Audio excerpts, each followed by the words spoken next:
So, what is the secret to a happy marriage? It's a question we've all asked, right? It's launched 1,000 books and movies. But what if the answer isn't some big, complicated secret? What if it's actually hidden in all the small, everyday things that either build a relationship up or, slowly tear it down? In this explainer, we're going to break down some really powerful insights on what it takes to build a happy, lasting partnership. This quote right here gets straight to the point.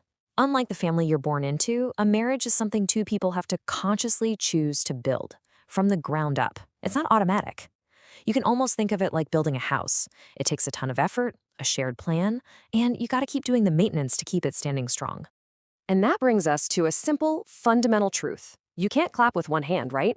And you definitely can't build a strong marriage if only one person is doing all the work. Now, we're going to look at some common mistakes to avoid, but the main principle is for everyone. A great partnership needs both people to show up day in and day out. Okay, so let's break down the first major pitfall. It all really starts with respect. Or, more to the point, what happens when that respect isn't equal? When one partner's contribution is seen as, well, less valuable than the other's? Here's a classic scenario. On one side, you got the husband's view, which can be super simple. I go to the office, I earn money. But that totally misses the other half of the story, the wife's reality. She's not just at home, she's basically the CEO of the entire household. She's managing logistics, the kids, the family, often after putting her own career on hold to make it all work.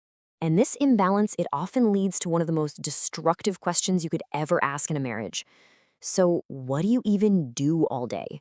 It might just slip out in a moment of frustration, but wow, the impact is absolutely devastating. Because it's not really a question, it's a complete dismissal of her entire world. And here's why it does so much damage.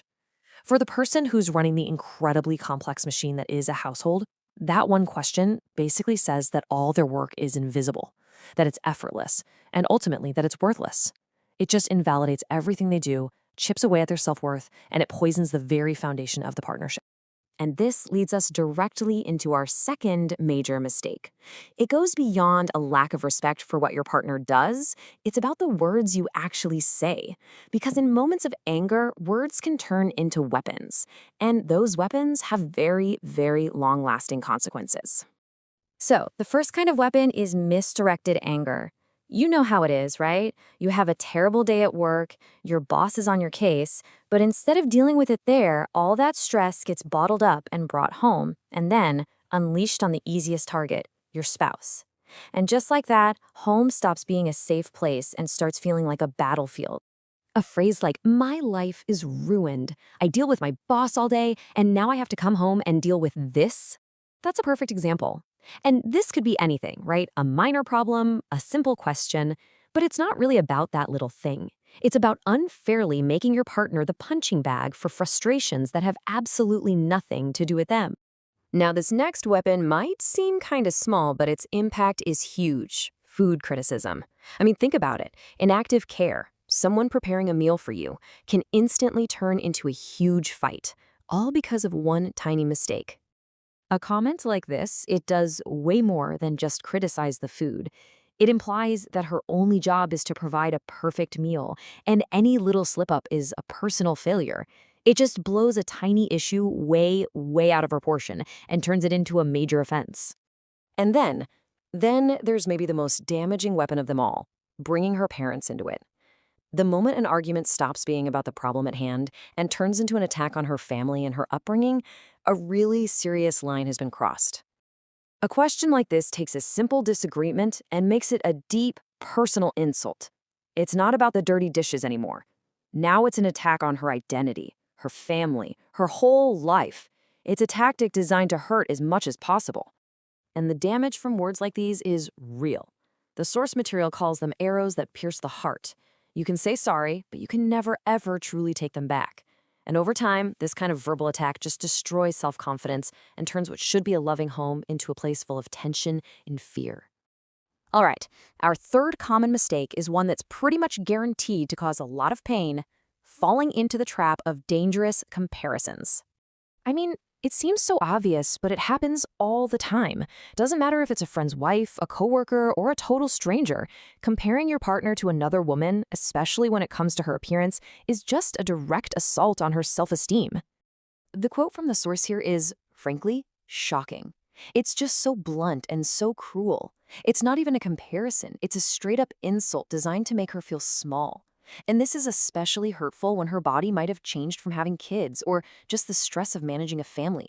Changes that happened because you two are building a life together. It's a surefire way to create some really deep, lasting insecurity. So, what's a better way? Well, as you can see, it all starts with appreciation. Just appreciate her for who she is right now. And if there are things you want to talk about, do it gently. Do it in private. Or, even better, show your appreciation with a thoughtful gesture, like buying her a dress you think she'd look amazing in. The whole point is to be supportive, not critical. And this brings us to our final mistake, which really ties everything we've talked about together, just simply taking her and the relationship itself for granted. Just take a look at this exchange. She expresses a very simple human need. She just wants a change of scenery. And his response, it completely dismisses it. He frames the home not as their shared space, but as her box. He just doesn't get that having everything you need doesn't satisfy that basic human desire for new experiences and connection together. And this is so important to understand. Someone who works outside the home, well, they get a change of scenery every day, they interact with different people. But for a homemaker, that world can shrink down to the same four walls, day after day after day. That routine can become a serious grind, and sometimes your mind just needs a little refresh. And the solution doesn't have to be some fancy, expensive dinner out. The source material points this out so beautifully. The big impact comes from the small, simple things. A short walk together, grabbing a quick snack from a food truck, really anything that breaks up the routine and says, hey, I see you as my partner, not just the manager of our house. And here's the key takeaway. It really doesn't take much. It can be as little as 30 minutes. That's it. Just half an hour dedicated to breaking the monotony and actually connecting as a couple can make a world of difference. It is such a tiny investment of your time with a huge return for the health of your relationship. So we end up right back where we started. A happy marriage is not an accident. It's built day by day with mutual respect, with kind words, and with shared effort. Because really, it does take two hands to clap. The only question left is, are you ready to extend yours?